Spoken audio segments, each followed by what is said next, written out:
창세기 32장 13절부터 32절 같이 읽어보겠습니다.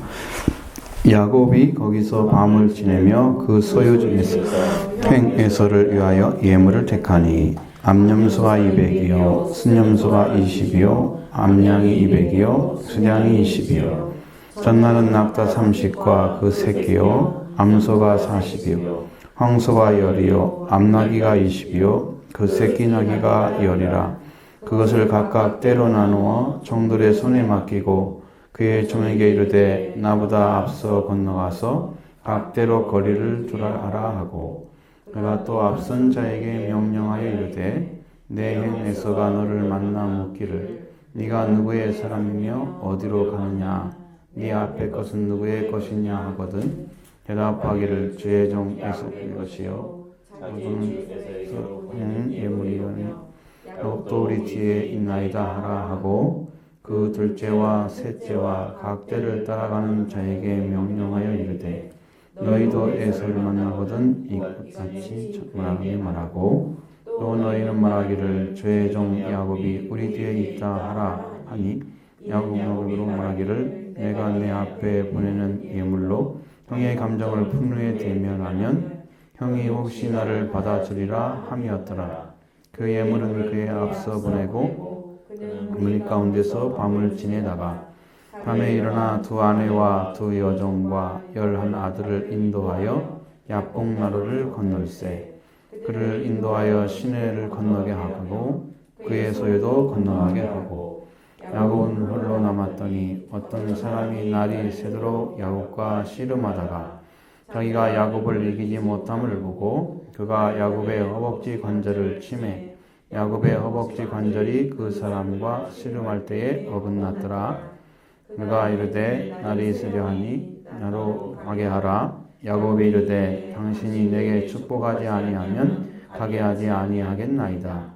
그 사람이 그에게 이르되 내 이름이 무엇이냐? 그가 이르되 야곱이나이다. 그가 이르되 내 이름이 다시는 야곱이라 부를 것이 아니요 이스라엘이라 부를 것이니 이는 네가 하나님과 및 사람들과 겨루어 이겼습니다. 야곱이 청하여 이르되 당신의 이름을 알려주소서. 그 사람이 이르되 어찌하여 내 이름을 묻느냐 하고 거기서 야곱에게 축복한지라. 그러므로 야곱이 그건 이름을 분이엘이라 하였으니 그가 이르기를 내가 하나님과 대면하여 보았으나 생명이 보존되었다 함이더라. 그가 분이엘을 떠날 때에 해가 돋았고 그의 허벅지로 말미암아 절었더라. 그 사람이 야곱의 허벅 관절에 있는 둔부의 힘줄을 쳤으므로 이스라엘 사람들이 지금까지 허벅지 관절에 있는 둔부의 힘줄을 먹지 아니하더라. 아멘. 여기에서 이제 창세기에서도 해석을 해요. 스스로 해석을 달아주는데 그게 하나님의 관점이라고 봐야 돼요. 하나님이 야곱을 보는 관점, 그렇게 보였더라는 거죠. 야곱이 에서를 두려워한 것은 사실이죠. 성경에서 수없이 반복돼서 나오는 이제 그런 부분들.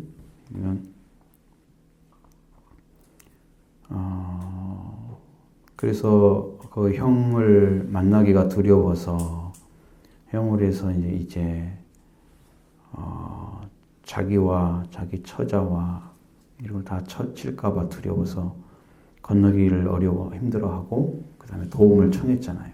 주께서 분명히 이렇게 해준다고 그랬고, 우리가 다 죽으면 주님의 씨앗이 다 죽을 텐데, 그러니까 주님이 은혜를 베풀어서 반드시 네 씨로 바다에 셀 수 없는 모래와 같이 많게 하겠다 이렇게 하지 않았습니까? 하고서 이렇게 하나님이 약속한 것을 이제 가지고 이야기를 하는 거예요.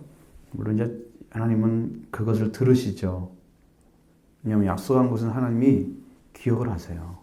그래서 그것이 야곱에게는 아주 필요한 이야기가 되는데, 야곱이 이제 이렇게 마음의 준비를 해 가고 있는 과정인데 밤을 새고 그러면서 그 소유 중에서 형 에서에게 줄 예물들을 택하고 이렇게 나누죠. 그래서 이것을 이렇게 암염소, 수렴소, 암양, 수량, 이런 낙타, 암소, 황소, 암나귀, 새끼나귀 뭐 이런 것들을 다 나눠서 셋대를 나눴다고 그랬죠. 그걸 종들의 손에 맡겼습니다. 그리고 종에게 나보다 앞서 건너가서 각대로 거리를 두게 하라. 셋대를 보내면 조금 더 보내고, 한 번 보내고, 두 번 보내고, 세 번 보내면 형이 마음이 좀 누그러질까, 이런 생각을 하는 거죠. 그래서 앞선 자에게 명령을 해줍니다. 내 형 에서가 너를 만나면 묻기를 네가 누구의 사람이며 어디로 가느냐, 네 앞에 것은 누구의 것이냐, 이렇게 물으면 너는 저의 종 야곱의 것이고 자기 주 에서에게로 보내는 예물입니다. 야곱도 우리 뒤에 있습니다. 이렇게 이야기를 하라고 가르쳐 줍니다. 자, 그리고 둘째와 셋째와 각 때를 따라가는 자에게 명령을 해서 너희도 에서를 만나거든 이렇게 얘기하라. 이렇게 말을 넣어주는 거예요. 그리고 반드시 주의 종 야곱이 뒤에 있다고 하라. 그 이야기를 꼭 하라고 그랬어요. 그래서 자기가 보내준 그 예물로 형의 감정을 푼 후에 대면하면 여기 형이 나를 좀 받아줄 수 있을까? 마음이 열려서 용서를 해줄 수 있을까? 그런 어떤 기대감이죠. 근데 이것은 하나님의 축복을 받은 사람의 입장은 아니고 그냥 형이 자기에 대한 감정에 대한 어떤 그 옛 기억을 지금 20여 년이 지났는데도 떠올리고 있는 거예요. 사라지지 않았다는 거죠. 마음에서 안 지워진 거예요. 그날이 아마 강렬하게 그에게 배웠던 것 같아요. 그 생각이. 그 정도의 생각이라면 야곱이 형과 동생의 혈육관계는 중요하게 여기는데 하나님의 약속의 말씀을 받는 것에 대해서는 강조를 하지 않는 거예요. 지금 돌아가는데 형의 감정만 지금 생각을 하죠. 하나님이 돌아가라고 그랬으면 때가 되었을 거라고 생각을 하고 그리고 그 문제는 해결할 수 있을 거라고 생각을 해야 되는데 근데 그런 야곱의 믿음이 없어요. 그걸 볼 수가 없는 거예요. 그러니까 옛날 그 감정에 사로잡혀서 지금 현재를 보고 있는 거예요. 이러면 삶이 참 어려워요. 이렇게 살아가면. 여러분의 삶도 잘 생각해 보세요. 과거의 삶이 여러분을 지배하는 것이 있다면 지금 생활이 참 어려워요. 과거의 그림자들, 내게 익숙했던 것들, 내게 들어왔던 것 있잖아요. 지금 말씀을 받은 자로서 삶이 아니고 과거에 붙잡혀 살고 있는 거예요. 이것을 해결해야 되는 거예요. 야곱의 마음속에는 하나님의 말씀과 약속을 받고 온 사람으로서의 마음이 아직도 인간적인데 묶여져 있는 형의 마음을 어떻게 좀 풀어볼까 이렇게 감정을 맞춰주는 3번이나 보내니까 조금 더 마음이 기뻐가지고 얼른 와라 내 동생아 이렇게 할 줄 알았겠죠. 근데 그렇게 대한 그런 것은 인간적인 대면으로 가능할지 모르겠어요. 문제는 야곱이 하나님과 관계 안에 들어가서 지금 생각을 하고 있느냐는 거예요. 하나님은 약속을 이루기 위해서 일을 하시지 자기들의 뭐 인간적인 그 관계를 위해서 하나님 일하시는 분은 아니세요. 그러니까 모세도 도망가잖아요. 왜? 이제 이집트 사람도 죽였는데 그것이 자기 동포들이 알고 있으니까 혹시라도 들어가면서 왕국에 들어가면 자기도 뭐 어떻게 될지 모르잖아요. 그런 상황에서 미디안으로 도망을 치잖아요. 근데 그 감정이 그 도망치고 그 다음에 그것이 그 자기 백성을 위해서 이렇게 일하면서 약간 혈기가 왕성한 그런 40대인데도 그렇게 정도예요 나이가. 그런 심리와 그런 생각을 가진 동포를 위한 삶이라고 그러면서 그렇게 했을 때 그는 이게 옳다고 생각했겠죠. 그런데 40년 동안 묵어놓습니다. 그런 인간적인 감정이나 생각으로 하나님이 원하시는 말씀을 이뤄가기 원치 않기 때문에 그것이 그 일을 할 수가 없어요. 그 사람은 준비가 안 되는 거예요. 하나님이 감정이나 사고를 사용할 수 있어야 일을 해요. 근데 우리 감정과 우리 생각도 다 주께 맡기고 주님이 사용할 수 있도록 내어드린 사람이 아주 소수예요. 그래서 그 사람 생각을 다 사라지게 해야만이 내가 내 민족을 위해 한다. 그 내 사고죠. 자기는 그게 옳다 생각하지만 그건 자기가 바라보고 있는 시각이에요. 그 사고에서 벗어나지 않으면 사실 하나님께서 이 모세를 통해서 출을 이집트를 시켜서 가나안 땅에 들어가게 하는 이 거대한 역사를 하나님의 뜻에 맞게 그리고 인간적인 부분을 다 빼고 순종하도록 이끌어가기는 참으로 어려운 거예요. 그래서 마지막 실수 한번 하잖아요. 못 들어가죠. 참 하나님도 너무하신 것 같기도 한데 한 번 실수했다고 가나안 땅을 밟지도 못하게 꼭 바라보게만 하시는 보이시죠? 과거의 사람으로부터 해방되지 않은 사람은 하나님이 사용할 수 없다. 그러니까 여러분 과거의 사람을 하나님 안으로부터 하나님께로부터 지음받아야 돼요. 그러려면 우리의 생각과 사고까지도 다 하나님이 지워주셔야 된다는 거예요.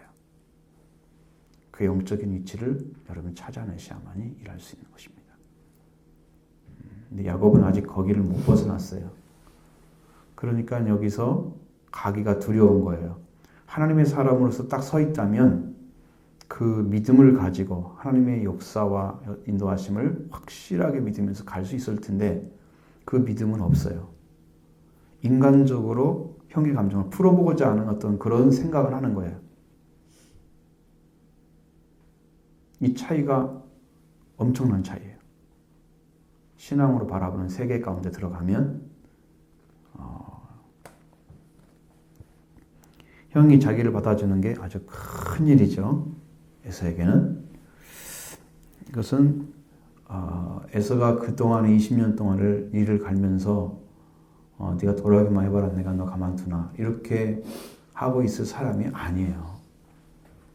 축복을 사모하는 사람도 아니고 아버지가 주고자 하는 것을 못 받았던 것, 동생에 뺏긴 것에 대한 그 분, 그것이 그를 지배를 했었지.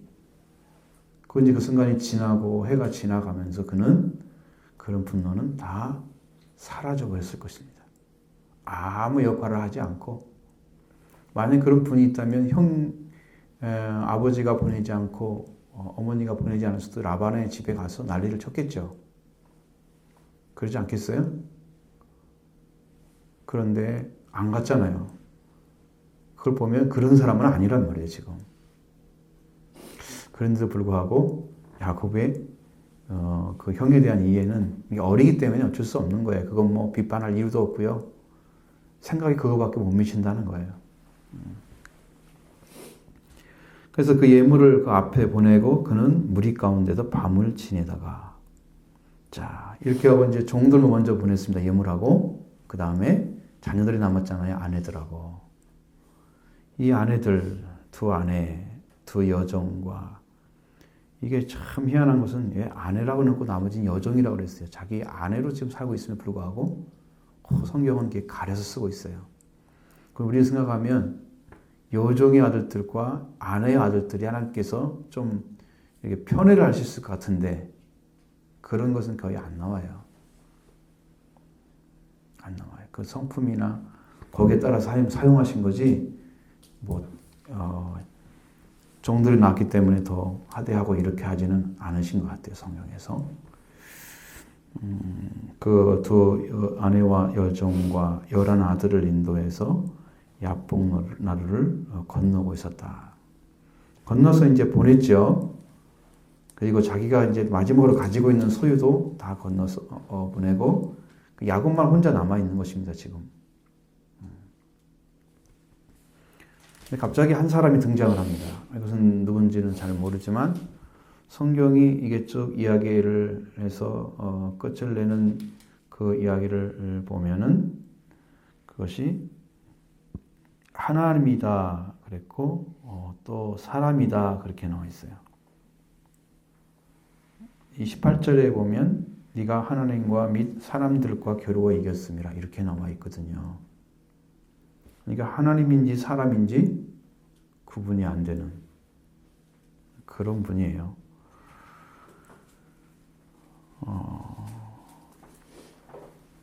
그래서 이 사람들이라고 하는 부분은 이제 복수기 때문에 몇 사람이 와서 있는지 모르잖아요. 거기 안에. 그러니까 우리가 32절 2장 1, 2절에서 나타나는 하나님의 군대가 지나갔잖아요. 그 야곱이 봤어요. 그리고 마하나임이라 이름을 붙여놨어요. 그죠? 그 군대와 관계가 있을 거예요. 하나님의 군대라고 했으니까 이건 하나님의 사자를 야곱이 만났다 그랬습니다. 하나님의 사자라고 하는 건 천사를 다 가리키는 거니까. 그리고 뭐 천군도 될 수 있죠. 군대라는 의미로 사용할 때는 군사적인 의미니까 천군이라고 할 수도 있는 마하나임, 하나님의 군대가 지나갔는데 그들일 가능성도 있죠. 성경에는 노출이 안 되고 있고 그 사람에 대해서 다 감춰놨습니다. 그리고 어떤 사람이 갑자기 이제 야곱 혼자 남아있는 그곳에 와서 날이 새도록 야곱과 씨름을 했다. 이것은 여러분 무엇을 의미하고 있겠습니까? 야곱에게 왜 씨름을 걸어요? 하나님이, 그리고 사람이.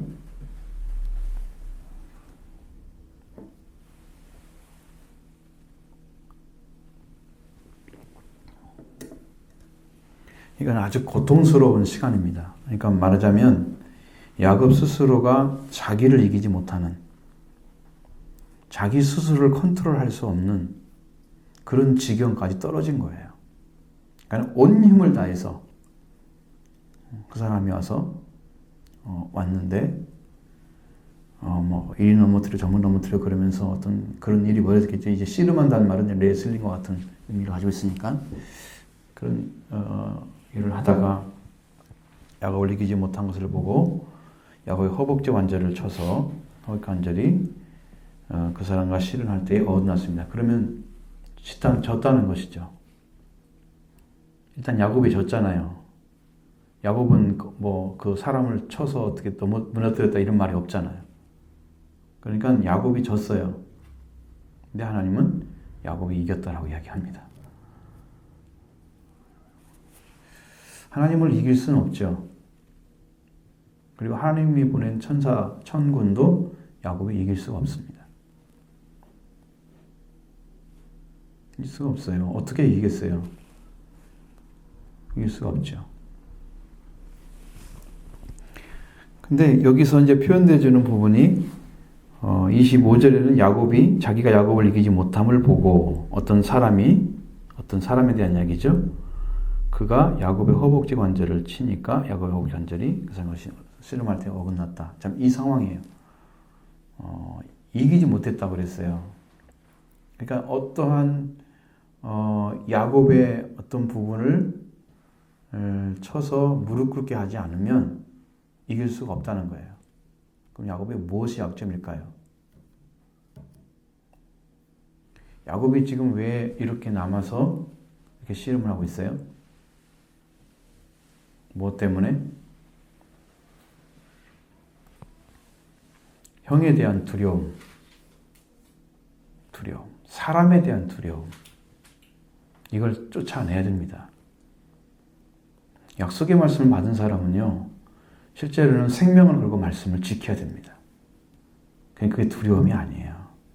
이길 수 있습니다. 근데 그걸 이길 수가 없어요. 날이 셀 때까지 씨름을 한 거죠. 그 이르되 날이 세려하니 나로 가게 하라. 근데 야곱은 무슨 생각을 하고 있었냐면 당신이 내게 축복하지 않으면 내가 가게 하지 않겠습니다. 이렇게 복에 대한 그 욕구가 아주 강렬했다는 거예요. 무슨 일일까요?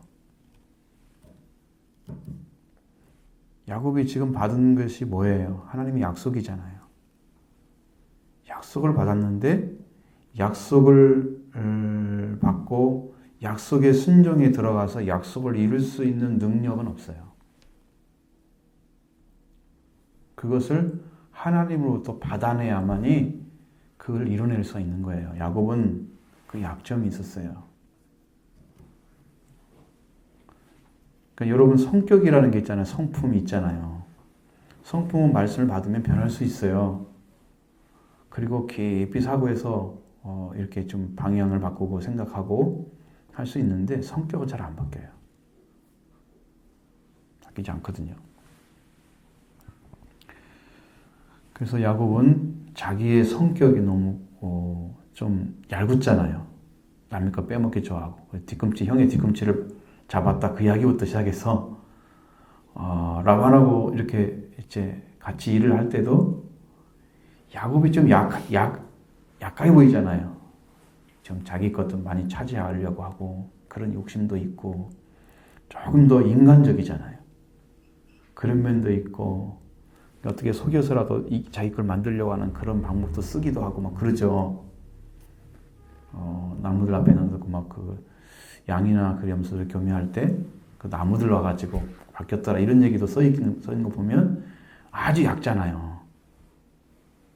그러니까 그 인간적인 부분들이 야곱이 하나님 말씀에 순종할 수 없는 부분이에요. 이것들이 깨져야만 되는 거예요, 지금. 이게 저는 이제 이 옛날 성경은 환도뼈, 허벅지, 이 관절 이것이 영적으로 무슨 얘기를 하는지는 모르겠어요. 이게 분명히 있을 거예요. 하나님께서 왜 거울을 쳤는지를 보여줄 거예요. 그래서 그가 그걸 통해서 하나님 앞에 무릎 꿇게 되는 무릎 꿇게 하는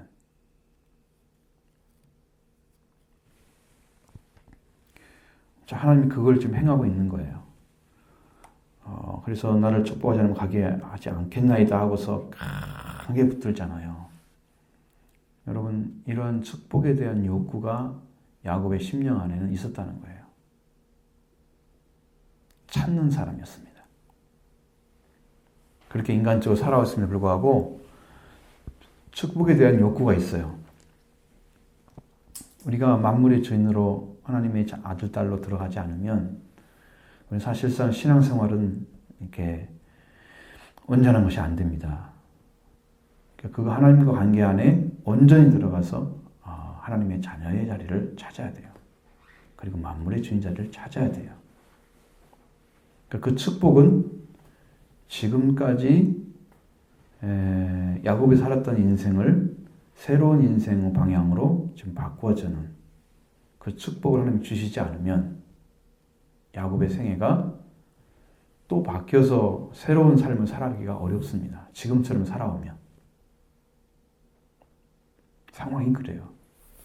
야곱의 영적인 상태. 그러니까 그 사람이 그에게 물어봅니다. 네 이름이 무엇이냐? 야곱입니다. 다시는 야곱이라 부를 것이 아니다. 내 이름을 부르지 말라. 야곱이란 이름이 좋은 이름이 아니라는 거예요. 야곱.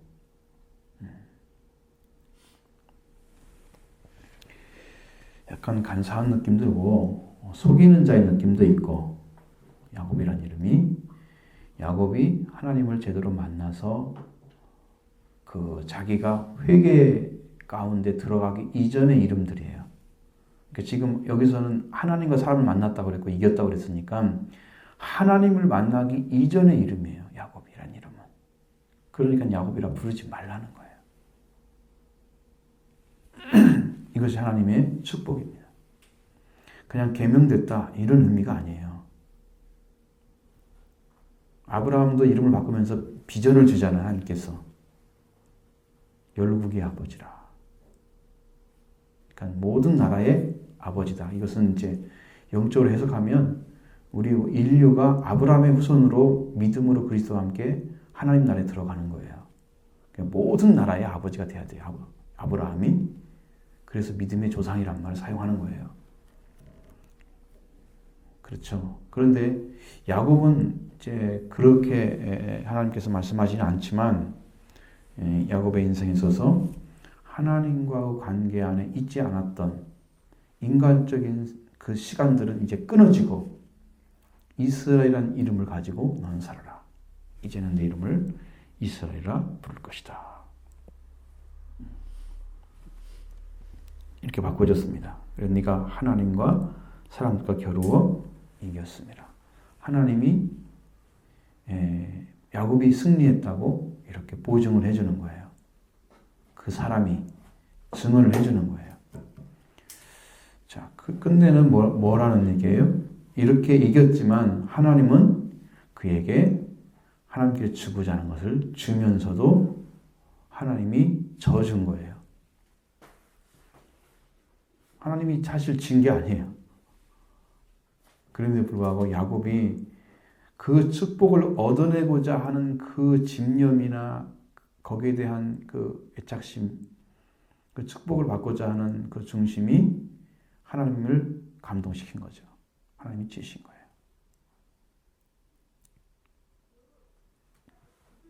왜냐하면 허벅지 그 뼈를 두들겨 맞고도 안 놓아주고 있잖아요, 지금.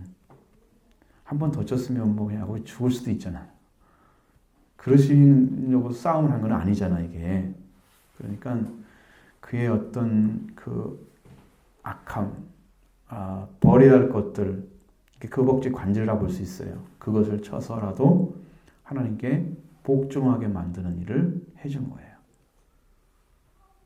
그래서 야곱이 이제 이스라엘로 바뀌어서, 그러니까 이사야나 이런 데 보면 야곱이란 이름, 또 이스라엘이란 이름을 번갈아 사용하고 있어요. 왜 그럴까? 그것은 그 모습이 보이기 때문입니다. 이스라엘의 모습만 보이는 게 아니고 야곱의 모습도 보여요.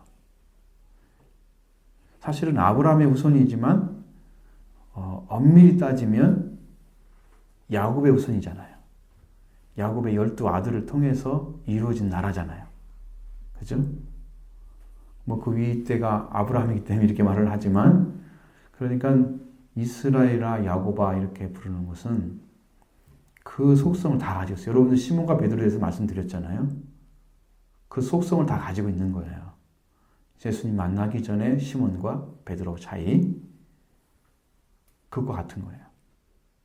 그래서 우리가 하나님 안에서 불러진 이름을 가지고 하나님의 뜻만 이루면서 살아간다면 참 좋겠지만, 그러나 사람은 육신을 가지고 있잖아요. 몸을 가지고 있잖아요. 그리고 영적인 부분은 하나님과 관계 끊어서 죽어 있잖아요. 그러니까 육신의 죄를 정죄하셔서 아들을 죽였잖아요. 하나님께서. 그렇게 해서 하나님께서 우리를 살려냈고 육신의 죽음을 살려냈어요. 그러니까 육신의 죽음이라는 것은 죄 가운데에서 영혼은 죽어 있고 육신만 살아있는 그 육신이 하나님 안에 살 수 있도록 죄를 용서를 해주는 거예요. 그러면 영적인 것도 살아나요. 그 다음에 예수님이 부활하셔서 우리 영을 살리시잖아요. 부활하셔서. 죽으실 때는 육신의 죄악을, 육신에 속한 죄를 다 사해 주시고 그 피로서 부활하실 때는 새 생명을 갖다 주시는 거예요. 우리한테 산자로서 살려서 하나님과 영원한 관계 맺도록 예수님 십자가 부활 이렇게 이루어놨어요. 이 축복을 우리한테 준 거예요. 그것을 받기 이전에 그걸 알지 못할 때의 삶은 시몬이에요. 근데 이제 디베레 바닷가에 갔던 그 베드로는 옛날 고기 잡고 있었던 시몬의 모습이에요. 그러니까 요한의 아들 시몬아, 네가 나를 사랑하냐 이렇게 물어보는 거죠. 그래서 이유가 바로 거기에 있어요. 옛날에 네가 나를 불렀을 때 네가 왔었지 이렇게. 그래서 이제 이름을 바꿔줬는데 옛날 이름을 가진 이름으로 또 살고 있는 거예요. 시몬이라는 이름으로. 넌 돌아와서 내 양을 치고 먹여야지. 여기 있을 자리가 아니야. 그래서 다시 세워주고 그 양을 맡기는 사역을 다시 재확인시켜주는, 사람을 낚는 어부, 그 양을 치는 거와 동일한 의미잖아요. 양을 치는 것도 새끼를 낳게 해서 새로운 생명을 잉태해서 이렇게 키우는 거 똑같은 거거든요. 고기를 낚아서 그 사람 낳는 고기니까 사람이잖아요. 그게. 그 사람을 낚아서 교회에서 키워서 거룩한 하나님의 자녀로 양성시키는 거와 뭐가 달라요? 의미가 같다는 거죠. 응? 사람이니까 낚는다고 그런 것이 의미가 그잖아요. 그래서 세우는 것도 같아요. 야곱도 여기서 야곱의 삶을 벗어나고 하나님이 축복한 이름의 삶을, 그러니까 하나님 것을 다 자기가 받아서 누릴 수 있는 자리까지 하나님이 그에게 허락해 준 거예요. 하나님이 이겼다는 것은 하나님 것을 사용할 수 있는 것을 다 하나님께서 허락해 준 거예요. 그 이름이 바뀐 것은 굉장한 축복이다.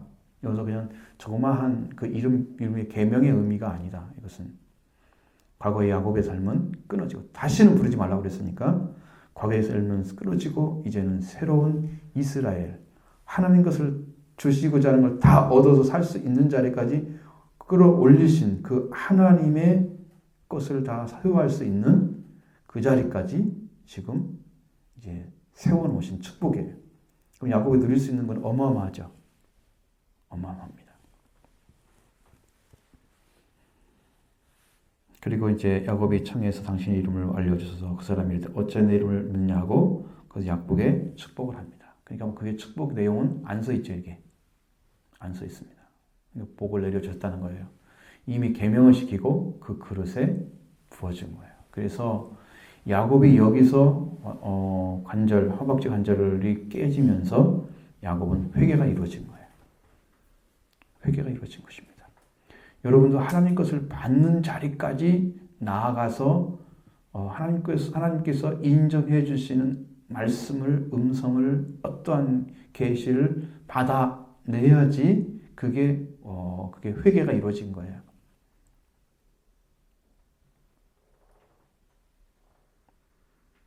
기도의 삶이라는 것은 끝이 없습니다. 그리고 이제 우리들이 교회에서 할 일이 여러분은 없다고 생각하고 보여지는 봉사나 이런 것이 할 것이 없다고 생각하지만 그보다도 여러분 할 일은 참 많습니다. 정말 많아요. 성도 한 사람 한 사람 위해서 기도해 주는 것도 여러분의 사역입니다. 평신도 사역입니다. 생명을 위한 삶입니다. 그것이. 그 사람 찾아가서 꼭 이야기하고 만나고 뭐 맛있는 거 먹고 대화 나누고 그것만이 아니고 여러분이 그 생명을 위해서 눈물로 기도하는 것도 사역입니다. 왜? 그 사람을 살리고자 하는 길이잖아요. 그게 사역입니다. 여러분 충실하게 하셔야 돼요. 맡겨진 일이에요. 이것이. 한 생명을 위해서 여러분 다 충실하게 기도해 주면 그 하나님께서 그 기도를 들으시고 그 사람을 돌이켜서 오게 교회로 하나님의 길을 찾게 만들 거니까 우리가 그 일을 해주는 거예요. 할 일이 많아요. 교회에서. 기도만 충실히 하는 교회는요. 거의 보니까 기도를 많이 하는 교회가 부흥을 해요. 역사적으로 봤을 때 성경 공부를 하는 교회보다 기도회를 많이 하는 교회가 부흥했다. 이런 기록이 있어요. 한국적인 면도 있긴 하지만 분명히 그렇습니다. 축복을 받았죠. 그 그릇에 이제는 야곱이 아니고 이스라엘로 바뀌어진 그 그릇에 하나님께서 축복해 줬습니다. 바뀌어야 되겠죠. 바뀐 그릇에 축복해 주는 거예요. 안 바뀐 사람을 축복할 수는 없어요. 그러니까 막 예수 잘 믿지도 않고 그런데 막 잘 되기를 바랍니다. 막 하나님 축복합니다. 막 이런 얘기 막 퍼붓는 것은 이건 옳지가 않아요.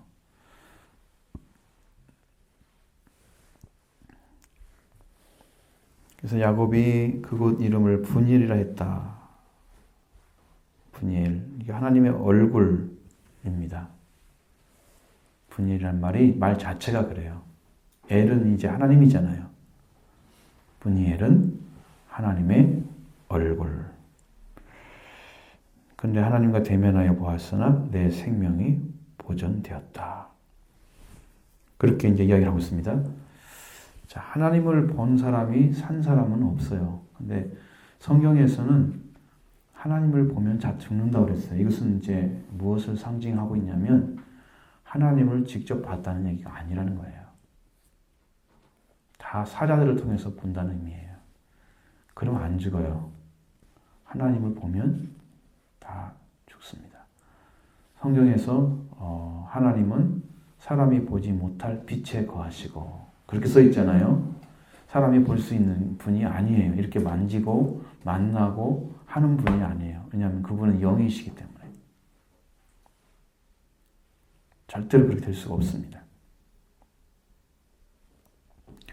그래서 우리가 생각해야 할 부분은 하나님을 대면하여 마다하는 것은 하나님께서 그에게 필요한 걸 제공하기 위한 어떤 영적인 존재, 그러니까 그건 천사가 볼 수 있고 그런 존재와의 관계 안에서 하나님 복을 주신 거예요.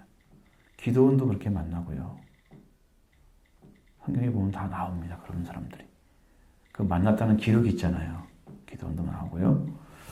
하나님의 사람을 만나가지고 거기에서 문제를 해결된 그런 경우들이 성경에 상당히 많이 나와요.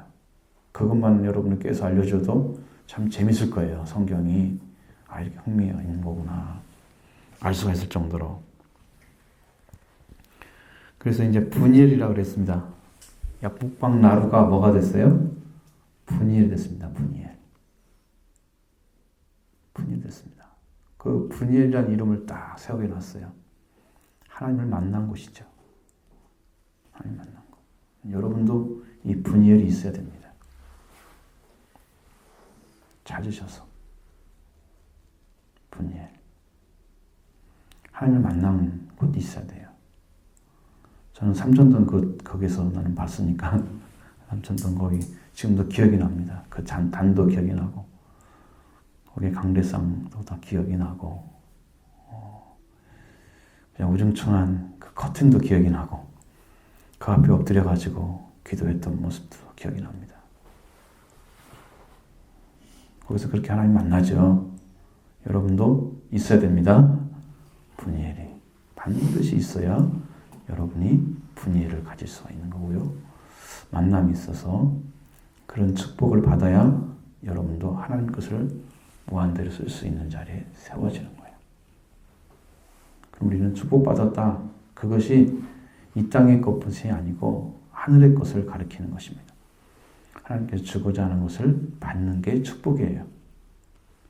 응? 하나님이 안 주려고 하는데 달라고 해가지고 겨우 한 티끌 같은 거 얻어먹고 그걸 하나님 축복받았다 이렇게 하면 안 돼요. 하늘의 무궁한 것을 받아가지고 축복받았다 이렇게 해야 돼요. 그러니까 이 땅의 것을 구해가지고 정답받았다고 나는 이렇게 자랑하고 다니고 이러면 안 돼요. 애기가 하는 짓입니다. 애기가. 조그만 애기가 울어가지고 갓난 애기가 젖주는 것 같아요. 그게 다 아닙니다. 우리는 무궁무진한 하나님의 세계를 지금 아들, 딸로 세우고 해서 주시고 만물을 다스리는 주인으로 세우게 사람이 일하시는 거지 이 땅에 자그마한 것 주시기 위해서 일하시는 분이 아니십니다. 그 크신 하나님을 여러분 아버지로 모시고 있잖아요. 여러분의 창조자로. 우리가 얼마나 귀하고 복된 존재입니까? 넉넉히 하나님 채워주실 거예요. 그렇게 하나님께 복을 주시고 그가 분일을 지날 때에 해가 돋았고 그의 허벅다리를 말미암아 절었더라. 그때부터 야곱이 이제 장애인이 된 거예요. 허벅다리 절고 다니는. 그게 표시예요. 여러분 온전하게 하고 복받은 나아요. 허벅지 좀 아프고 복받은 낫겠어요? 응? 성경에 나와 있잖아요. 네 오른손이 범죄하면 오른손을 찍어버리든지 그리고 지옥에 안 들어가는 게 낫다고 그러잖아요. 표시잖아요. 내가 이것으로 범죄했기 때문에 이걸 찍어서라도 아버지 뜻을 순종하겠다. 그러면 그게 축복받은 사람이죠. 육신의 손 하나 잘랐다고 해서 하늘나라 가서도 잘라진 게 아니에요. 하늘나라 가면 온전해요. 이 땅에서 곱추된 몸을 가지고 천국에 들어간 사람들 다 펴져가지고 키가 커서 있다는 것을 보고 온 사람이 많아요. 아는 사람이 가봤더니 그렇게 있더라는 거예요. 이 땅의 몸하고는 아무 상관이 없는 거예요, 그건. 여기서 키가 작은 사람들은 천국에는 키가 클 거예요.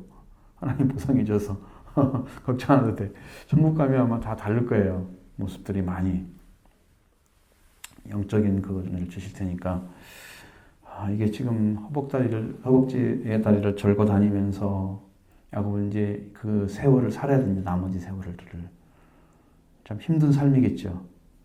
근데 거기에 대한 이야기는 한마디도 안 나옵니다. 성경에. 왜? 그것이 장애가 되지는 않았어요. 야곱의 생애에. 복을 받은 것을 지금 가지고 있는 거잖아요. 복 받은 것을 지금 가지고 있기 때문에 그렇습니다. 뭐 뒷이야기는 이스라엘 사람들이 허벅지 관절에 둔부에 힘줄을 먹지 않았다. 그 얘기는 뭐 야곱 때문에 그랬다는 얘기잖아요. 이제 사람들이 그 정도로 야곱에 대한 기억들을 뚜렷이 하고 있는 거죠. 뭐 좋은 면도 있을 거예요. 뭐 우리한테는 별로 관련이 없는 얘기 같은데, 자, 혹시 질문 있으시면.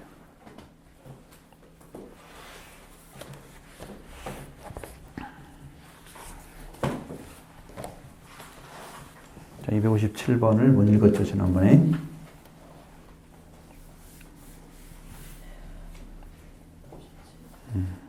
이와 같이 횡단을 걸고 길을 가는 야곱에게 자기중심적이고 계략적이었던 과거의 모습은 볼 수 없었다.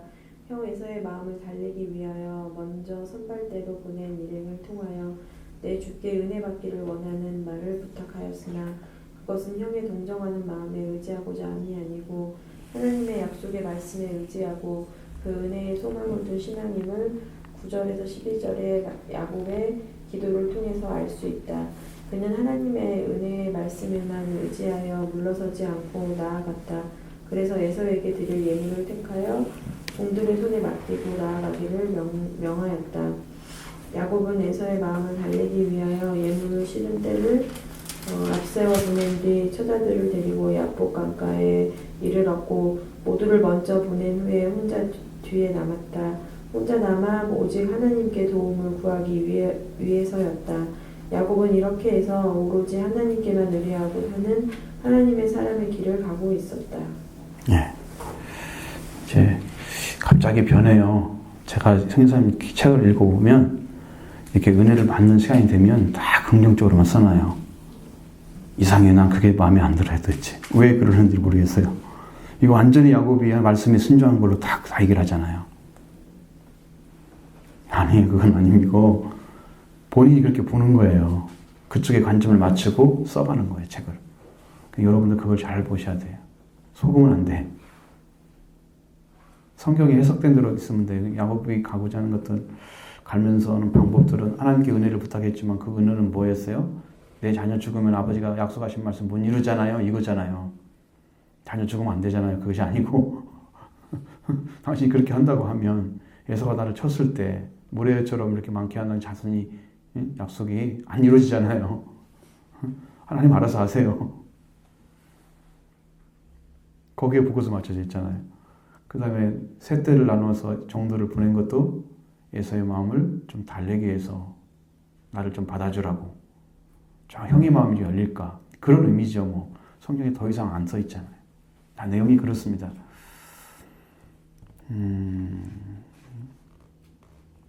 그러면서 뭐 다 야곱은 뒤에 있다고 계속 이야기를 해주잖아요.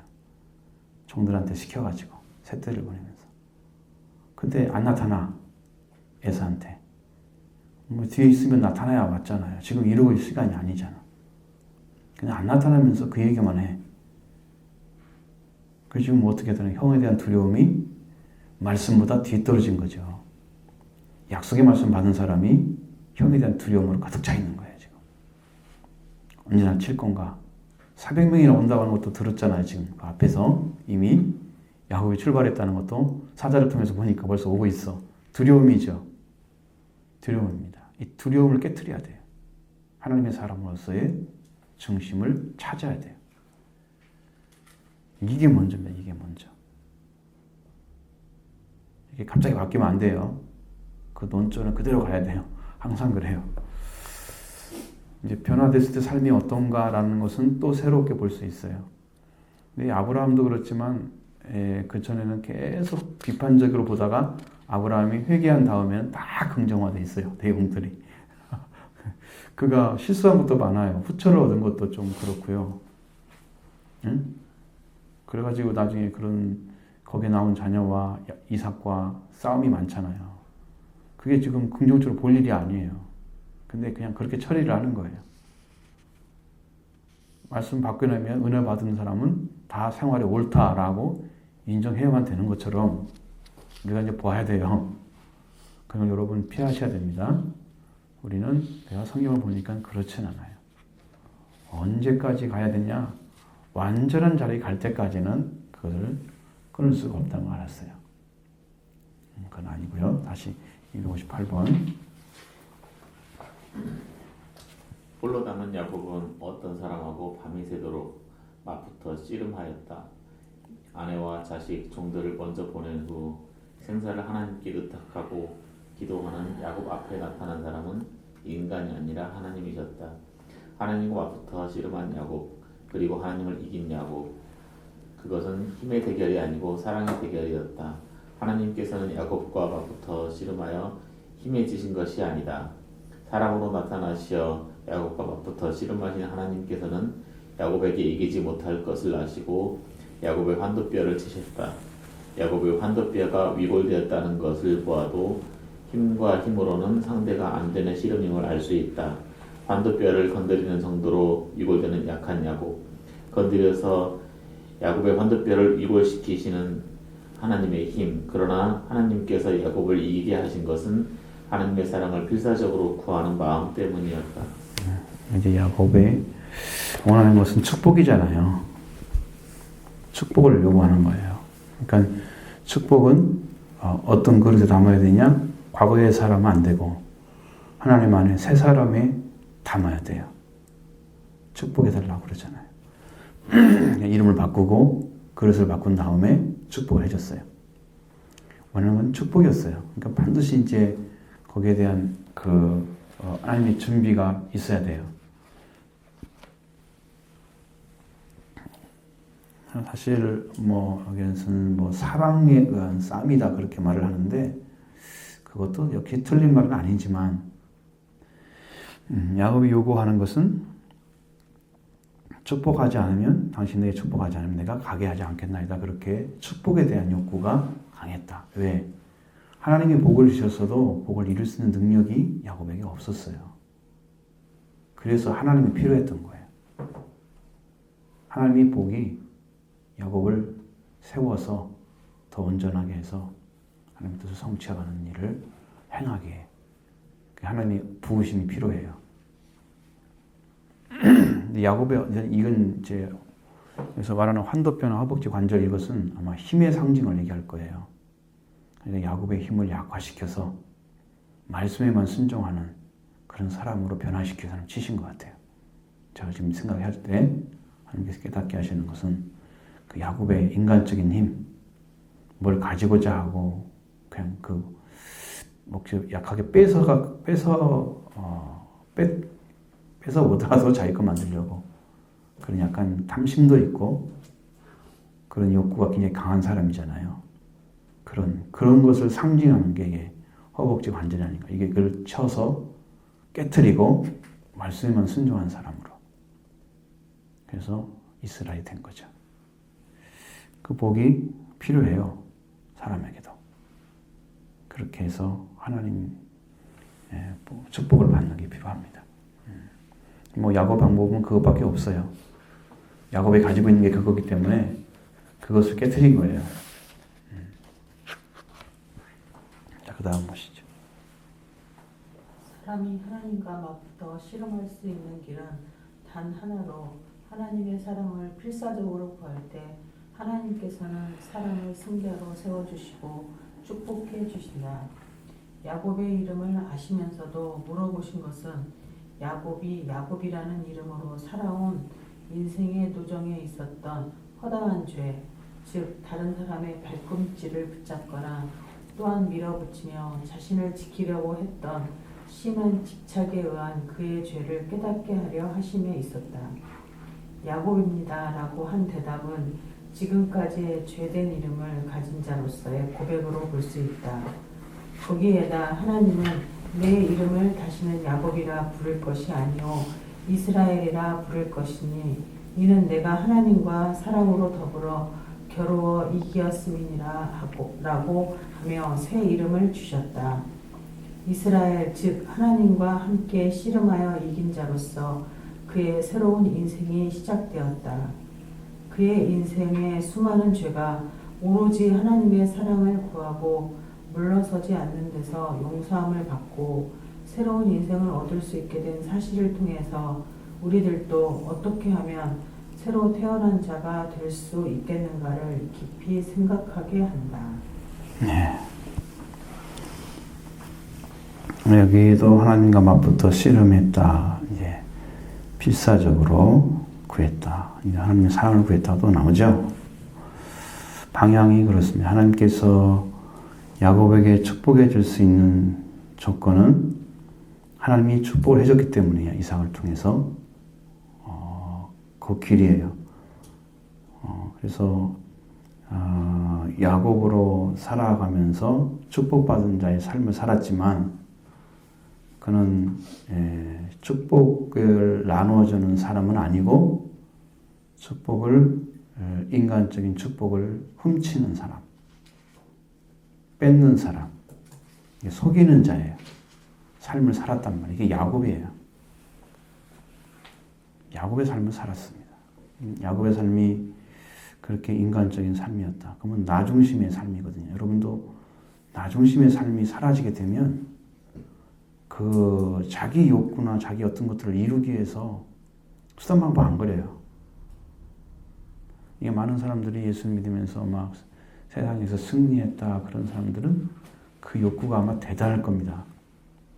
하나님 믿으면서 그래서 거기다 다 쏟아붓죠. 생각이나 모든 걸 쏟아부어서 그 불을 축적하고 만들어가는데 목적을 두고 사는 사람들이 엄청날 거예요.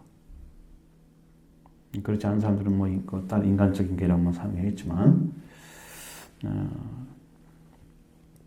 야곱은 뭐 그렇게 큰 부자는 아니더라도 그 삶이 그렇다는 거죠. 삶의 방식이. 그래서 야곱이라고 하는 이름 자체가 과거의 사람의 이름이다.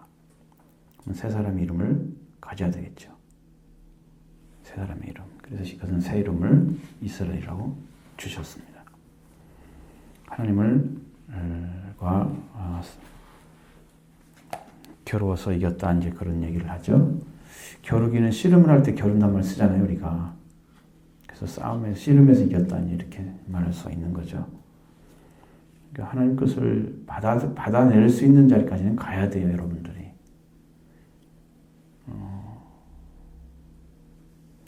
그러니까 축복을 받았다고 하는 것이 그 자체가 축복이 아니고 축복이 이루어지는 것이 축복을 받은 거예요.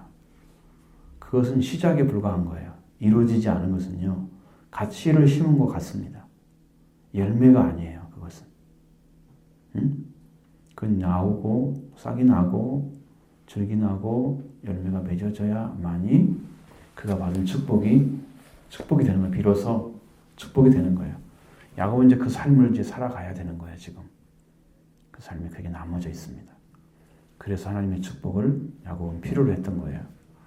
이걸 받아서 야곱이라는 사람이 이스라엘로, 그리고 이스라엘이라는 이름을 가진 그 사람들이 이집트에서 60만의 장정으로, 그리고 이제 가나안 땅을 점령해야 되는, 약속의 땅으로 가야 되는 그런 사람들로 하나님께서 키우시는 거예요. 한 번에 그냥 이 가나안 땅에 들려가지고 이렇게 살았더라면요, 이건 얼마나 어리석은 거냐면, 그게 지금 여러분 성경대로 말하면은 거기에는 가나안족 속에 살았잖아요. 가나안. 함의 네 번째 아들 가나안에서 태어난 자녀들이 살았잖아요. 저주받은 자녀들이. 그러니까 거기에서 이 야곱이라는 사람이 거기 그냥 들어가 살았더라면 여러분 그들은 적고, 야곱에 속한 자녀들은 적고, 물론 아내도 뭐 여기 없잖아요 지금. 그러니까 자녀를 어디서 날지도 모르지만 여튼 간에 모든 면을 다 봤을 때 거기에 속해서 살아버릴 수밖에 없는 사람이 되는 거예요.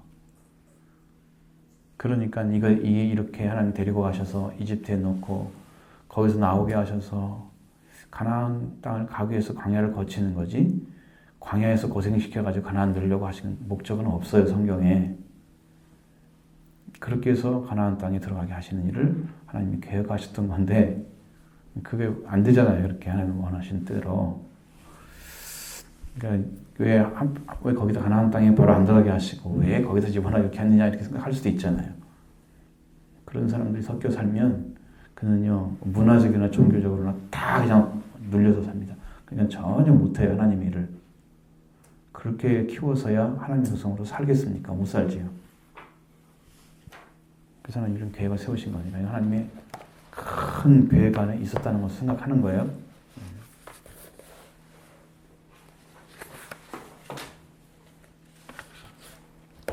자, 마지막 한 번 더 보시죠. 160. 야곱은 자신과 씨름한 사람의 이름을 물었다. 야곱이 청하여 가로되 당신의 이름을 구하소서 하자. 그 사람은 어찌 내 이름을 묻느냐 했다. 사사기 13장 17절 18절에 삼손의 아비 마누아가 하나님의 이름을 물었을 때 하나님께서 야곱에게 대답함과 같이 어찌하여 이름을 묻느냐 하시며 하나님은 자신의 이름을 기묘라고 대답하셨다. 인간으로서는 상상조차 할 수 없는 능력과 사랑의 원천이신 하나님, 무한대하신 능력과 지혜를 가지고 천지를 지배하시는 그분이 티끌만도 못한 사람을 사랑하셔서 그 사람에게 승리의 영광을 안겨주려 하셨다. 거룩하시고 빛이신 하나님께 얼굴을 마주할 수 있는 사람은 천지 어디에서도 찾아볼 수 없다. 그러나 하나님께서는 그 사랑을 갈급하는 자를 만나주시고 승자로 높여주셨다. 그 사랑에 의지하지 않고는 결코 살 수 없는 죄인을 사랑하시어 죽음에서 구하시고 영원히 살려주시는 기묘한 사랑이 야곱에게 나타나셔서 그를 야곱으로부터 이스라엘로 변화시키신 것이다. 실로 기적 중에 가장 큰 기적은 죄인된 인간을 살리신 하나님의 사랑의 역사이다. 이 이상의 기적을 원한다면 하나님의 절대적인 능력과 사랑을 무시하는 죄가 되고 하나님을 시험하는 죄를 범하는 자가 된다. 죄인된 인간으로 하여금 하나님의 자녀의 자리에 서게 하신 사랑 이상의 큰 사랑은 없는데 그 이상의 것을 하나님께 구하는 것은 모든 것을 잃는 불행이 된다. 네. 그래서 이제 상당히 여러분들이 고뇌해야 될 부분이 있어요. 이름을 뭐라고 물어보니까 왜 이름을 묻느냐고만 하고 알려지지 않죠. 야곱에 축복을 해줬어요. 그냥 축복을 해준 거예요. 야곱의 이름이 이제 바뀐 것. 근데 여기서 마누아가 물었던 것은 삼손이 이름이 바뀐 것도 아니고 아무것도 아니에요. 그 의미가 아니에요. 하나님이 이제 말씀하셨다는 거죠. 어찌하여 이름을 묻느냐 이렇게 했을 때 하나님 자신은 기묘라고 했다. 이렇게 말을 했습니다. 성경은 하나님의 이름을 수없이 얘기하잖아요. 그런 식으로. 그러니까 하나님의 이름이라는 말로 사용할 수가 없는 것이 하나님의 속성이에요. 근데 이름을 부르니까 그냥 기묘라 이렇게 말씀하신 거예요. 그러니까 어떻게 기묘라는 것은 우리가 상상이 안 되는 어떤 존재를 그런 것을 상상하게 만드는 이름이잖아요.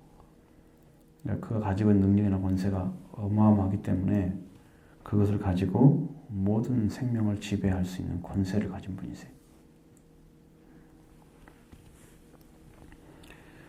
네, 여기에서 또 한 가지 볼 수 있는 것은 하나님께서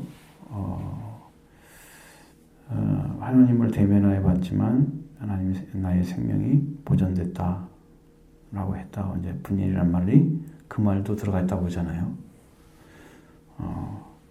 그러니까 하나님을 대면해서 볼 수 있는 사람은 없습니다. 단지 하나님이 살리고자 해서 보내는 거예요. 그러니까 예수님이 하나님의 안에 있는 영으로만 오신다고 하면 인간들은요 못 봐요. 예수님 자신도. 이 땅에 오시기 전에 예수님은 영으로만 계셨지 육신은 없었어요. 육신이 없었어요. 그러니까 육신이 되셨잖아요. 말씀이 영으로 잉태하셔서 마리아를 통해서 태어나서 실적으로 이제 마리아를 통해 태어난 그 예수님은 여자의 DNA만 가지고 있는 여성 염색체만 가지고 있는 사람으로 이제 판명이 됐어요. 과학자들도 다 이야기를 해놓고 있었는데 그렇게 해서 정말 예수님은 그냥 하늘에 계신 분이었어요. 영이었어요. 삼일째 하나님과 함께 계신 거예요. 단지 인간을 구하려고 예배성을 보면은 참 놀랍게도 하나님이 창세전에 그걸 예배해 놨다. 하나님께서 사탄의 공격을 어떻게 하면 어떻게 할 걸 다 준비를 해 놓은 거예요. 창세전부터. 그런 도전하는 존재이기 때문에 조그만 문제가 있어도 참소하고 나쁘게 얘기하고 악을 조장하는 존재이기 때문에 마귀가 어떤 공격을 해도 다 이겨낼 수 있고 구원할 수 있는 길을 이미 찾아 놓으신 거예요. 창세전에 하나님 예배해 놓으신 게 그리스도라고요. 그분이. 하나님 그런 분이세요. 그렇게 능력이 완전하신 분이신데 하나님의 이름이 뭐 기묘한 말 한마디로 다 해결할 수 있는 것은 아니에요.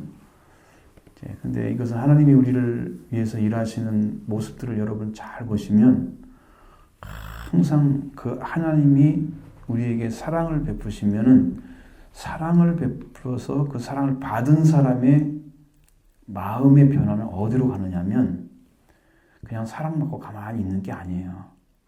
반드시 돌아가요. 하나님께로 돌아가요. 돌아가요. 또 돌아가요. 그래서 하나님께서 주고자 하는 사랑이 무엇인가까지 다 알아야만이 거기까지 들어가야만이 완전해져요. 아, 이것이구나. 하나님의 사랑이 이렇게 크시구나. 그러니까 이제 우리도 이제 그런 사랑을 알게 되면 사랑하라. 그 말밖에 할 말이 없을 것 같아요. 서로 사랑하라. 아무 말 할 말이 없고 왜 그것이 하나님 안에서 다 봤기 때문에 이 사람은 그 말 한마디 안에 다 들어있어요. 자기 하고자 한 말이. 그렇게 되는 거예요. 완전해지는 거예요.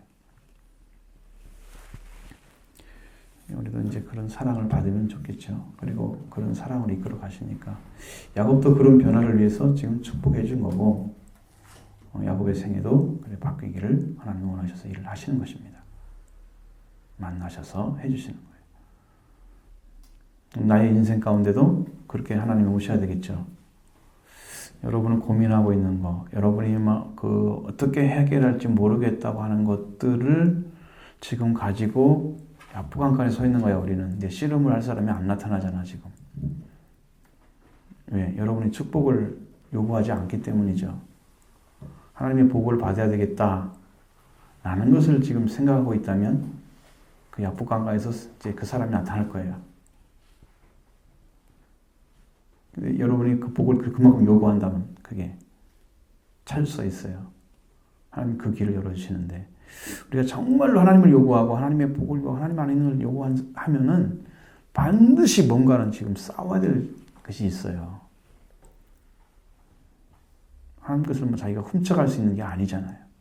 야곱이 힘이 세가지고 하나님을 이겨가지고 정말로 하나님이 무능해서 야곱 밑에 있는 것이 아니잖아요. 응? 져주신 거지.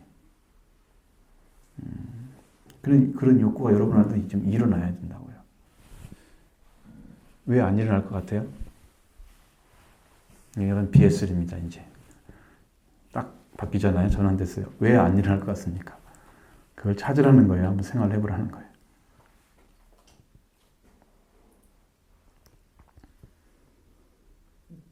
제가 이번 세미나가 있어가지고 세미나 저희 친구가 정신과 그쪽 있는 친구가 있어요. 그 친구가 이제 있어요. 강의를 하는데 이런 얘기가 있더라고요. 그러면 우리가 요즘 그 중독에 대해서 한 세미나가 있었는데 정신과적인 그 얘기 들으면서 어떤 생각이 들었냐면 이제 원래 인체 내에 이제 그 뇌교라고 하는 그쪽 안쪽에 보면 깊이 있는데 그 근처에 이제 쾌락중추가 있는데 어떤 이 중독의 정도는 지금 쾌락중추의 자극을 통해서 이제 이루어지는데 우리도 여기 이제 어떤 우리 마음을 뺏기는 것들에 대해서 분명히 우리 말씀을 들을 때는 이건 해야 된다는 거 알지만 삶을 통해서 살아가는 순간순간에 자꾸 마음들을 뺏기기도 하고 뭔가를 해야 되고 하는 것들이 있는데 이런 것들이 그때그때 우리가 삶을 통해서 많이 속고 있는 것들이 있는 것 같다 생각이 많이 들었어요. 그것이 뭐냐면 이제 일종의 내가 예를 들면 어떤 만족을 찾는 것들이 있는데 이런 것들이 삶마다 예를 들면 저 같은 경우는 가끔 핸드폰이 방해가 될 때도 많더라고요. 이렇게 봐야 되고 막 그러는 것들이 많이 있잖아요. 그럴 때 아예 꺼놓거나 그럴 때가 가끔 있는데 그전에 그런 어떤 요즘에 자꾸 이제 그런 것들이 내 삶을 통해서 자꾸 방해가 되는 것들이 느껴지니까 그런 것들이 어쨌든 우리가 이제 하나님 안에서 살려면 어떤 마음의 중심이 찾아져야 되는데 자꾸 그 중심을 많이 속고 있다 내 삶을 통해서 꼭 누군가 또 전화가 와야 되고 누군가 뭔가 일정에서 뭘 해야 되고 이런 것들이 자꾸 나한테 그런 것들 흐트리는 역할들을 많이 하는 것 같아요. 삶 속에서. 그래서 우선 그런 생각 들으면서 느낌이 삐끗한 것이 속으면 안 되겠다는 생각을 참 많이 했었는데 우리도 이제 그러려면 이제 우리가 그런 중심이 찾아지면 어쨌든 야곱만큼 이게 그만큼 또 우리가 중심을 찾을 수 있는 기회가 있지 않을까. 잔력하고 있고 찾고 있고 만나고자 하는 열정이 있으면 그 사람에게 그 자기가 가지고 있는 어떤 사상 체계나 어떤 생활의 어떤 환경이나 이런 것들이 그것을 가고자 하는 것을 막고 있다고 하면 그것을 어떻게 꿰뚫을 것인가.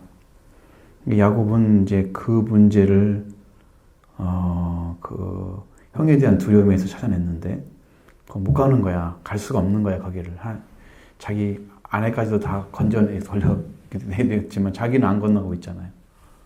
주저앉아 있잖아요. 그걸 갈 수가 없는 그런 위기인. 근데 과거의 삶이 자기를 지금 뿌리째 잡고 있잖아요. 형에 대한 두려움. 이런 것은 우리들이 지금 우리들의 생활에 적용을 해보자는 거죠.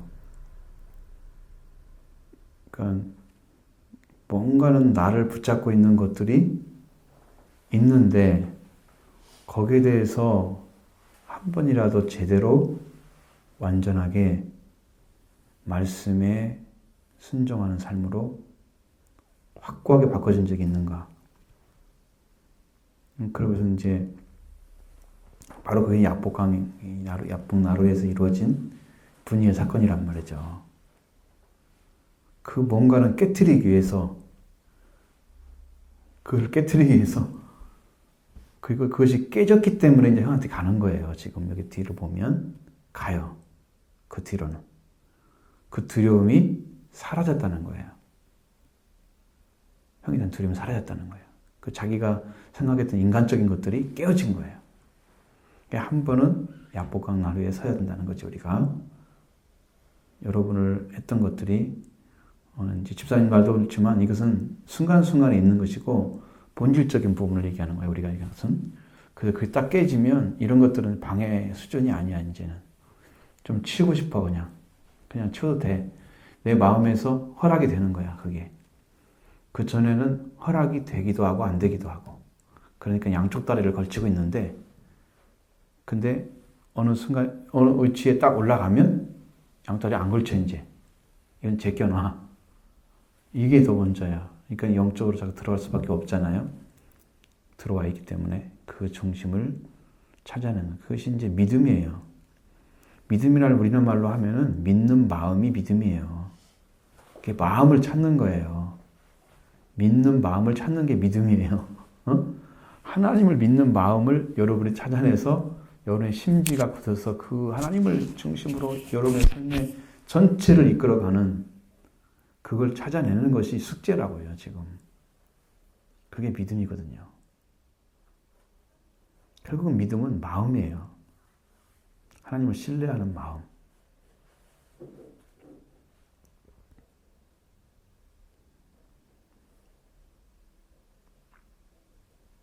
근데 나에게 뭐가 걸림돌이 됐는가를 봐야 되잖아요. 야곱은 그 축복을 받고 사는 삶이기 때문에 그걸 찾아낼 수 있어요. 그 생활이 있고 아내들도 있고 뭐 재산도 있고 자기 생활을 이끌어가는 어떤 것들이 있잖아요. 카테고리가 잘 만들어져 있죠. 우리도 우리 삶 안에서 그걸 찾아내야 돼요. 나도 이런 삶인데 이 안에서 어떻게 약복감에 있어서 이걸 깨트려 나갈 길이 있을까라는 걸 찾아내셔야 돼요. 나는 무엇이 약점이지? 야곱의 약점, 두려움, 형에 대한 두려움 깨트렸죠. 나중에 가니까 형이 뭘로 보였어요? 하나님 얼굴을 본 것처럼 보였다고 그랬어요. 변화된 거예요. 야곱이 변화된 거예요. 형님한테 그렇게 고백할 수가 없어요. 쉽게. 그 두려움을 많았던 형님한테. 근데 모습은 상당히 그 겸손한 모습이 나타나잖아요. 야곱이.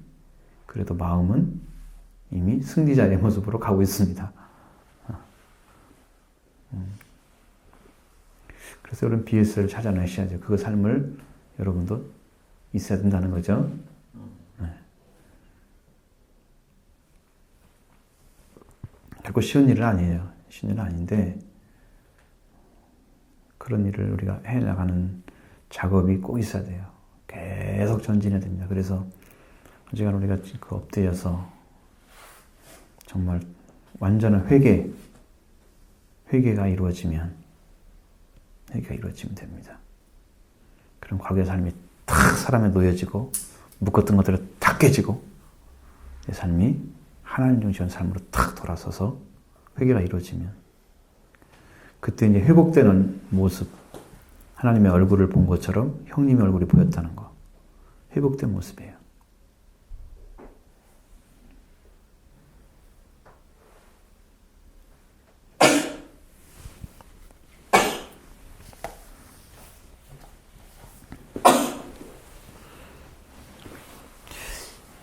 우리는 이제 필요한 게 참 많긴 한데 찾아내는 게 참 많이 빠르지 못해서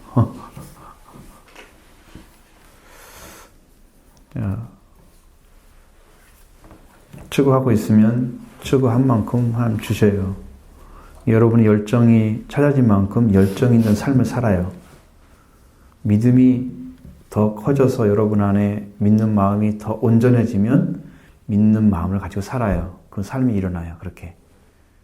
다 그러니까 자기의 믿음, 하나님 관계 안에 그러니까 이 땅에서 하나님을 찾고자 하고 하나님을 만나고 하나님을 알고 싶고 우리 이제 신학적으로만 예수 그리스도에 대해서 알고 싶고 예수 그리스도를 만났을 때 그분에 대한 그 은혜를 갖고 싶고 막 그런 것들이 여러분 열정이 생겨야 돼. 그분을 중심으로 한 열정이 생기는 거예요.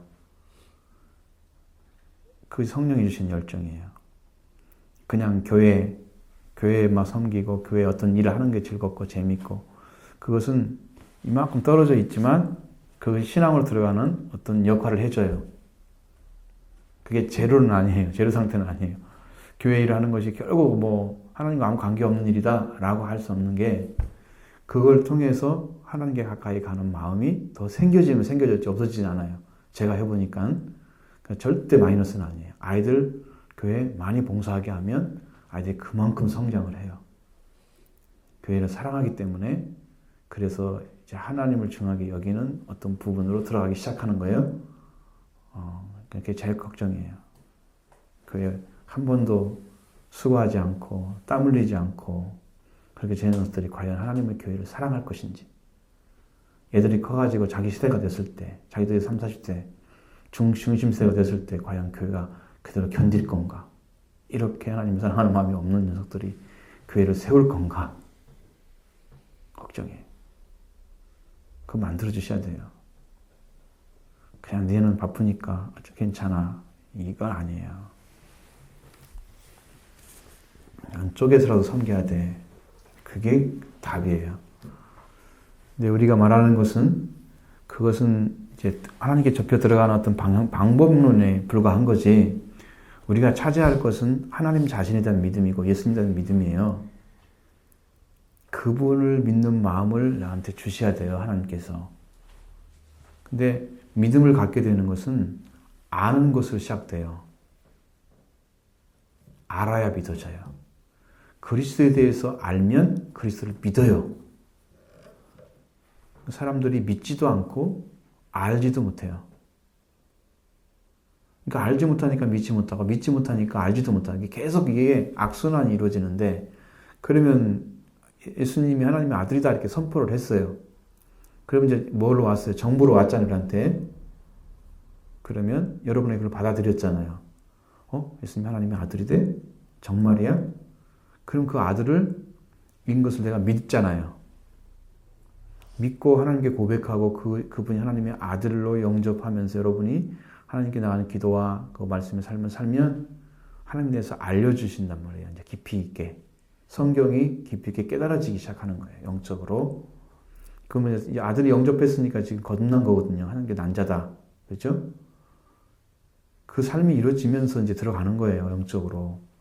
예수님을 영접하는 것이 굉장히 중요한 일이에요. 그것이 믿음의 이제 시작이에요. 그렇게 해서 이제 알미 시작되고, 알은 믿음보다 위에 있으니까 항상. 근데 알미 확실하게 분명하게 정확해지면 믿음도 온전해져요.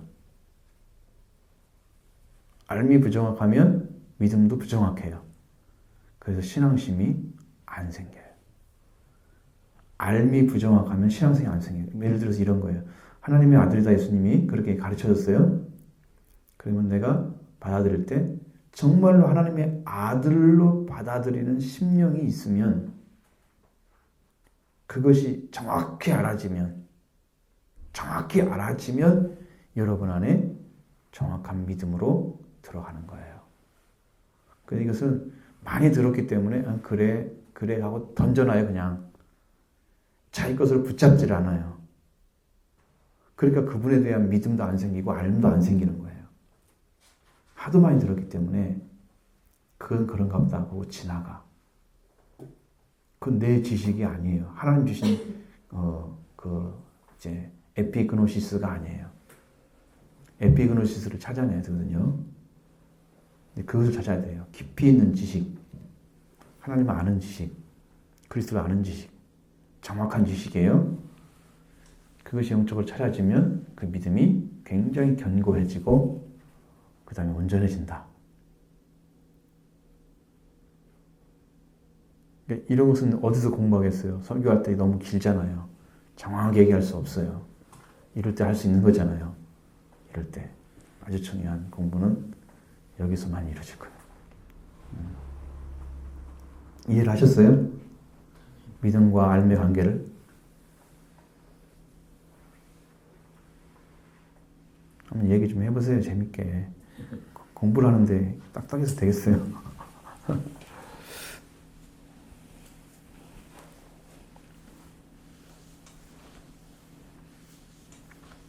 제가 이제 계속 발견해 가고 있어요. 그 영적인 부분들을. 또 다른 걸 주시고, 매주마다 또 다른 걸 주시고, 계속 그래요. 하나님께서. 새로운 것들을 계속 찾아내요, 지금. 근데 그것이 보여요. 이제 잡아질 정도로.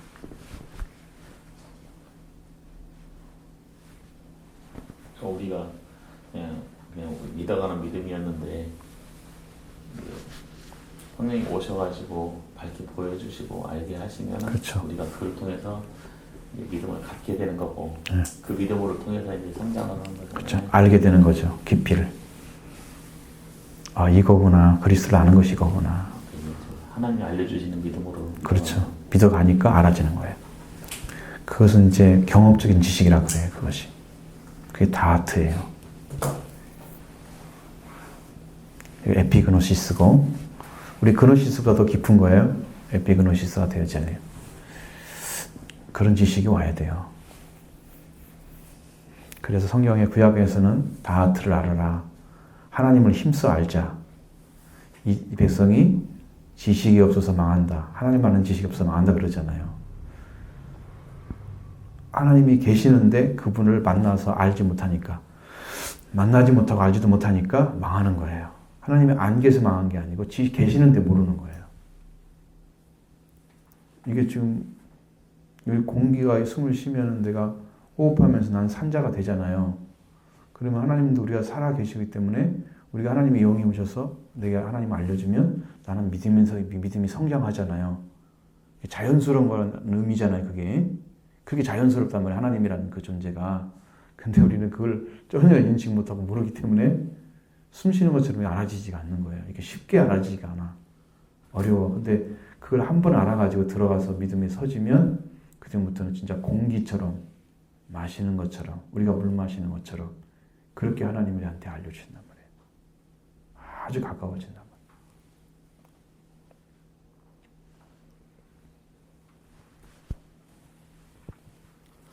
예전에 이 야곱이 이 과정에서 예수 그리스도를 만날 수 있었을까요? 예수 그리스도를 만났다고는 이제 말을 못하지만 왜냐하면 여기에 관계는 하나님과 대면했다. 사람과 이런 얘기만 나오니까 그것은 야곱 안에 그리스도가 계셨다고 하면 영으로 계실 수 있어요. 그것은 영으로는.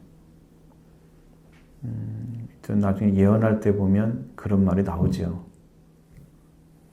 거기에서 뭐가 나오고 자녀들은 축복해 줄 때 나오고 그런 말들이 바로 이제 영으로 오신 주님이 계신 증거죠.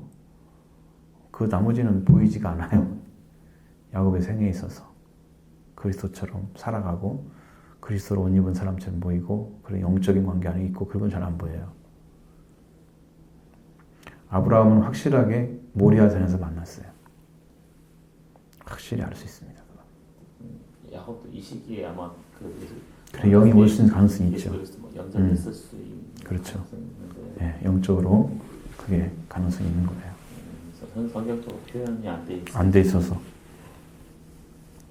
삼일체가 다 오셔요. 하나님 계시면.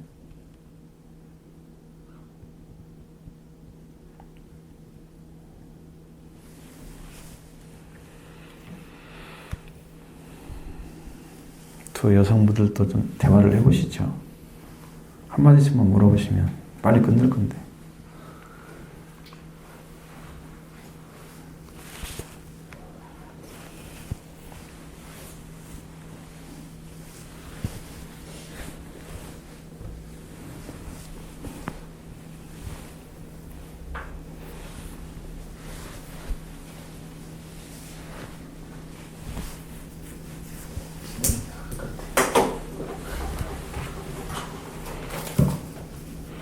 여기 이제 신앙 특강이나 마찬가지예요. 이 예배 시간에 못 다루는 것들을 지금 다뤄주는 거예요. 그냥 같이 대화하고 하나님 열어준 만큼 또 하나님 보여주신 만큼 지금 말씀을 드리는 거고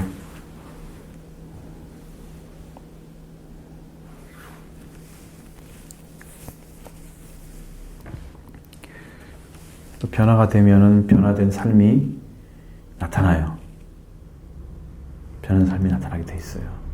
빛은요 아주 작은 거라도 보이게 돼 있어요. 어둠 속에서는. 멀리서 이렇게 담배를 피우고 있는데 이게 불을 빨아다니면 불이 빨가지잖아요. 그러면 가까운 밤에는 그게 보여요. 그거 작으면라도 보인다니까요. 그러니까 우리 안에 주님 와 계시면 어떻게든 빛이 나타나요. 생명을 향해서 작은 걸 해서 나타나게 돼 있어요. 평상 아래 두고 있거나 그러면 안 되지만 평상 아래나 뭐 말 아래 두면 안 되지만 등경 위에 딱 두었다고 하면 다 나타나요. 그러니까 삶의 질서를 찾아주고 길을 열어주고 이렇게 알려주고 다 이게 등경에 있는 역할이에요. 빛이 오셔서. 그래가지고 가장 집안 모든 식구들에게 비친다고 그러잖아요. 가정을 다 세우는 일을 하는 거예요. 그 등경에 있는 빛이 때문에 이렇게 하는 거예요. 가정을 살릴 수가 있는 거예요.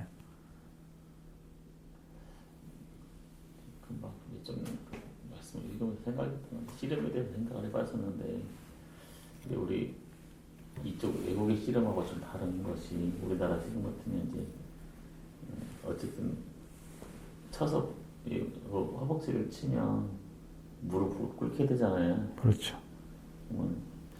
어쨌든 무릎 꿇고 복종하는 의미가 되고 어쨌든 상대방에게 굴복하는 의미잖아요. 내가 죽는다는 의미하고 좀 비슷하지 않을까요? 야곱이 이제 꺾어진 거예요. 인간적인 부분들이 그러니까 힘쓸 수 있는 거. 인간이 이 다리를 딱 쓰는 부분이잖아요. 그러니까 허벅지 쪽이니까 거기가 이제 꺾어졌으니까 힘을 쓸 수가 없죠. 스스로 복종 못하니까 쳐서라도 복종시킨 거예요.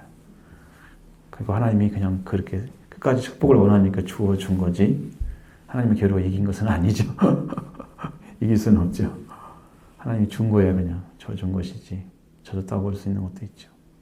그냥 성경의 표현이 겨루어 이겼다 그러니까 우리가 끝까지 그렇게 싸울 필요는 없어요. 하나님 이겼는지 이겼다고 했다 이렇게 할 필요는 없어요. 성경이 그걸 얘기하는 것은 그게 하나님이 주고자 하는 게 있었다는 거야, 야곱에게. 그렇게 해서 그걸 말하고자 하는 거지. 우리한테 이겼냐 지냐를 따지자는 것은 아니야. 의미는 없어요.